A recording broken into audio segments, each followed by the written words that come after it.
আমাদের দেশ বিক্রি, দেশ তো আসলে বিক্রি হয় না, এটা সাধারণ সবাই জানে। তাই স্পষ্টভাবে আপনার মাধ্যমে জানাতে চাই, আমাদের এই যে চুক্তি, আমাদের বুকের মধ্য থেকে রেল লাইন যাবে, সেই রেল লাইন নিয়ে সুবিধা নেবে, এইটা ভারতকে কখনো করতে দেওয়া যাবে না এবং এই সরকারকে করতে দেওয়া যাবে না। আমরা যেমন বাংলাদেশের মানুষ ভারতকে বয়কট করেছি, ভারতের পণ্য বয়কট করেছি, এইভাবে আওয়ামী লীগ একটা পণ্য হয়ে গেছে।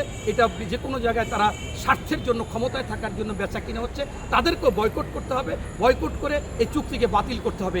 এই আন্দোলনের মাধ্যমেই আজকে এই সরকারের পতন করতে হবে, কারণ বাংলাদেশে 90% বেশি মানুষ কিন্তু এই সরকারকে কোনো সময় চায় না।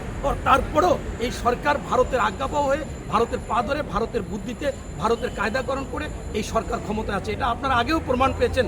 তখন হোসেন মোহাম্মদ রাষ্ট্রপতি এরশাদ সাহেব জীবিত ছিল, তিনি 2014 সালের নির্বাচনের পরে সাংবাদিক সম্মেলন করে বলেছিল যে আমি টাকা পয়সা ফর্ম জমা দিয়েছি ঢাকা ক্যান্টনমেন্ট, আমি কিভাবে সেই যে রংপুর থেকে নির্বাচিত হলাম সেটা প্রধানমন্ত্রীর কাছে প্রশ্ন করেছিল, সাংবাদিকদের কাছে প্রশ্ন করেছিল, সেই উত্তর কিন্তু আজও হয়নি। এবং তিনি বলেছিলেন যে আমি সুস্থ মানুষ, সুজাতা সিং আমাকে অসুস্থ বানায় হাসপাতালে ভর্তি করাইয়া এই ধরনের ঘটনা ঘটাইছে।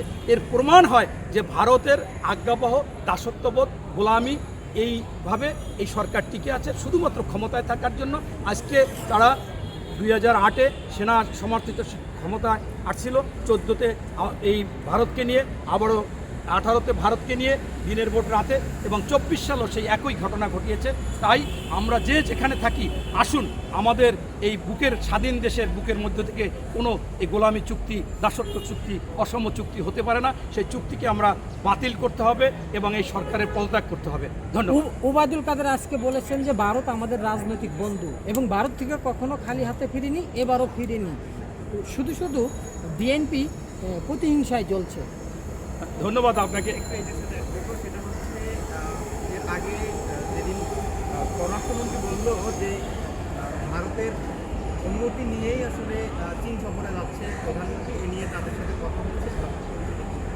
আপনারা জানেন যে এই যে ভারতের সাথে গোলামি চুক্তি, দাসত্ব চুক্তি এবং অসম চুক্তি এবং এই আওয়ামী লীগ ক্ষমতায় থাকার জন্য যে এই চুক্তিগুলো করেছে, তার বড় একটা প্রমাণ হচ্ছে যে আজকে পররাষ্ট্রমন্ত্রী বলতেছে যে আমরা যখন সাংবাদিকরা জিজ্ঞাসা করতেছে যে আপনারা যে এই ভারতের সাথেও সম্পর্ক রাখতেছেন, আবার চায়নার সাথে, এই জন্য কোনো সমস্যা হবে না, বলছে চায়না আমাদের অনুমতি দিচ্ছে। একটা দেশ আরেকটা দেশের সাথে যাবে, সেখানে সফর করবে, আরেকটা দেশ তাদের অনুমতি দিতে কি, তার মানেই হচ্ছে যে এই বাংলাদেশকে পরিচালিত করতেছে ভারত এবং ভারতের সরকার, এবং এরা আজ্ঞাবহ, তারা যে কোনো সময় এই পরামর্শ নিচ্ছে। এটা মুখ থেকে পররাষ্ট্রমন্ত্রী বের হয়ে গেছে। এবং ওবায়দুল কাদের তো ইতিমধ্যে আগেও বলেছে, তিনি কিন্তু বারবার ধরা খেয়েছে, তিনি কিন্তু বলেছিল যে ভারত আমাদের ক্ষমতায় রাখছে বিদায় আমরা ক্ষমতায় আছি। আপনারা দেখেন, আপনার বন্ধুত্ব এক জিনিস আর এই দাসত্ব গোলামি আর এক জিনিস। এখানে মনে করেন যে আপনার ভারত আজ পর্যন্ত আমাদের সেই তিস্তা স্বাধীনতার পর থেকে আমরা ফারাক্কাবাদ, মুকুটবিহীন সম্রাট আব্দুল হামিদ খান ভাসানী সে ফারাক্কাবাদের জন্য কত আন্দোলন করে গেছে, কত সংগ্রাম করে গেছে, কত লং মার্চ করেছে। এরপর এই সকল বিরোধী দলগুলো, এমনকি আওয়ামী লীগও যখন বিএনপি ক্ষমতায় ছিল তখনও তারা তিস্তার জন্য আন্দোলন করেছে, আমরাও আন্দোলন করতেছি এখনও। সেই তিস্তা নদীর কোনো ফয়সালা কিন্তু নেই। এমনকি নেপাল থেকে একটা রাস্তা দেওয়ার কথা আমাদের বাংলাদেশের সাথে, সেইটারও কোনো নাই। তাহলে তারা কিভাবে আমাদের বন্ধু হয়?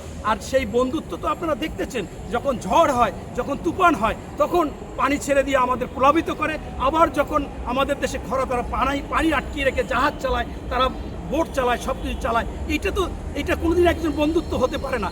অতএব এই যে চুক্তিগুলো অসম চুক্তি, এবং ওবায়দুল কাদের যেটা বলেছে, ওনাদের ক্ষমতায় রাখার জন্য একমাত্র বন্ধু হচ্ছে এই মানে ভারত, কিন্তু বাংলাদেশের মানুষের জন্য না, বাংলাদেশের অন্য দলের জন্য না, শুধুমাত্র শেখ হাসিনা বা তার সরকারের জন্য বন্ধু হচ্ছে এই আওয়ামী লীগ। তাই আপনারা বারবার শুনেছেন যে বাংলাদেশে যে ভোট হয়েছিল 7ই জানুয়ারি, সেখানে কিন্তু সেই ভোট প্রত্যাখ্যান করেছে এবং বিদেশি পত্রপত্রিকায় লিখেছে 5% ভোট পড়েছে।